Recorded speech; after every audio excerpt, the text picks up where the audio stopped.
Hello, Beez Bladers. Welcome back and welcome newcomers to the channel. I hope you're having a fantastic day. We're going to get right in here. As always, there'll be links down in the pinned comment and in the description of this video to the knives that you see in this video if you want to go check them out. Now, this is two different variants of the same new model. And wow, okay. All right, we have some very colorful knives here. Are you ready? We're going to get right in it. This is the Sativian ST271. Would you look at it? Just look at it, all of its ST271-ness. Now, there's one thing about Sativian is they don't name their knives. It would be neat if they did. You don't have to. You can always remember that it's the ST271. There are other brands that do that also. Now, look at this. So we have this jungleware. Look at that. Is that G10? I can't quite tell. Let me look it up real quick. No, that's carbon fiber. That's got to be some carbon fibre. Let me take a look. Get up here nice and close. Yeah, I do see some of the little shininess of the carbon fibre. Okay, very nice. Titanium, titanium clip. And then we have two. Oh, look what they did with the thumb studs. Check this out. Look at that. They have little zippy zips. Ooh, I kind of, you know what? I don't know that I've ever seen that on thumb studs. That's pretty cool. Looks like our blade is dead centered. They do have a pin back here to put a lanyard or a fob. All right, let's get this blade out. You ready? Pow, right in the kisser. Ooh, that's crispy. that's a crispy looking knife. Check that out. And by the way, this is M390 blade steel, baby. I like it like the two-tone. They have a little bit of horizontal going on the flat, following all the way back up here into the ricasso. And you do have room for sharpening. I like what they did there. They ended the plunge grind right back here. Nice little pop of color around your pivot. These have cage ceramic ball bearings. Let's see. Can we see those? Oh, yeah, I can tell. It has some smooth action going on. I can't really see them, but it feels nice and smooth. Ooh, okay, let's see. Left and right, up and down. It's rock solid, feels very good. And I'll show you the other version here in just a second. I want to make sure I don't miss anything when we're going through here. M390, and let's see, do we have T6s or T8s?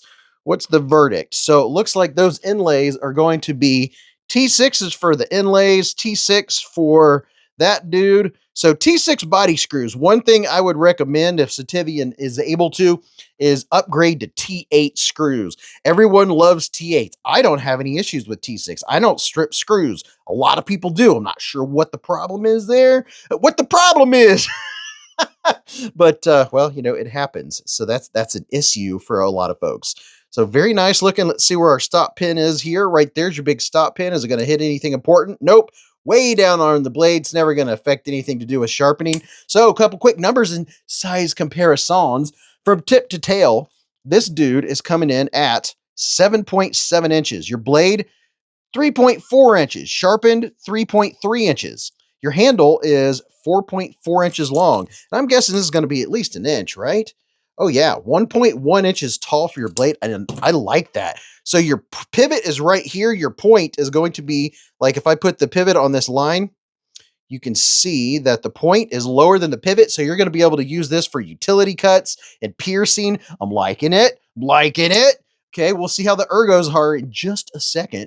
There's the Civivi Elementum. Here is the Drop Bear Zero. I'll give you just a second to take a screenshot in case you have one of those knives. Okay, you got to pay attention. Well, you got to be quicker than that. There's the Vosteed Raccoon. And then here's the QSP Penguin, because everybody needs some sort of penguin, right?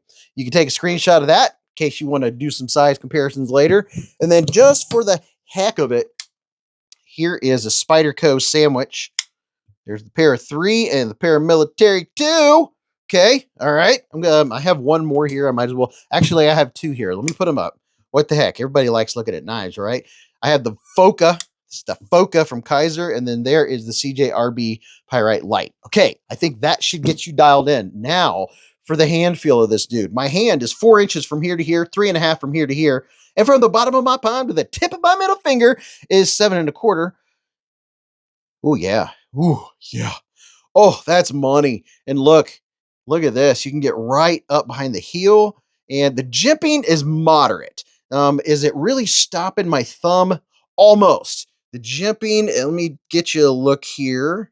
go right through, get you the proper lighting so you can see. The jimping is moderate. I wouldn't mind if it were just a little bit more aggressive. It it's not stopping my thumb. I'm just kind of rolling across it.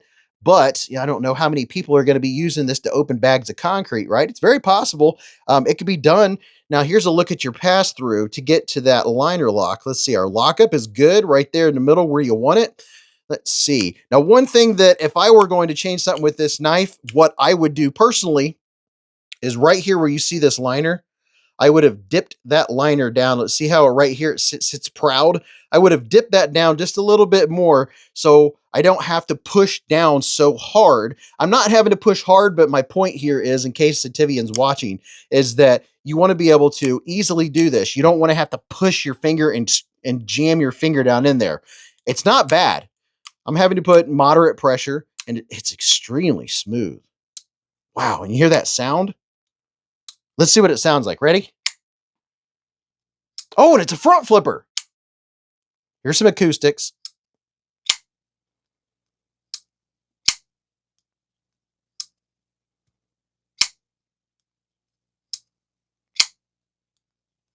Can we reverse flick it? Oh, can't really quite get my finger in there to do that reverse flick.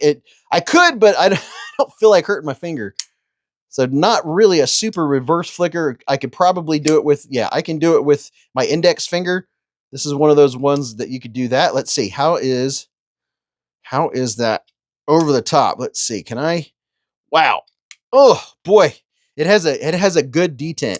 It has a very strong detent. And one thing about a strong detent is when you have a strong detent and a top flipper, sometimes they work against each other, right? So this one you're going to have to, ooh, yeah, I'm feeling that. Getting my thumb just a little bit there.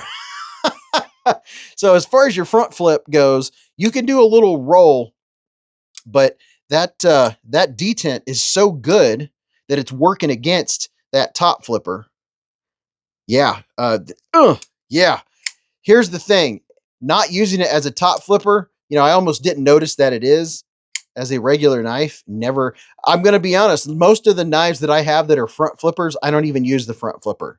I use every other means. I'm not a huge front flipper guy unless I'm really fidgeting. Can I do it like this? No, I can't. It has an excellent detent, just not for top flipping. So that's I don't know if that's good or bad. I guess because it is a front flipper and it's a little more difficult, or maybe it needs broke in a little bit. So I don't have a complaint because I'm not a huge front flipper guy. I know how to flip and flick and flip and flick them.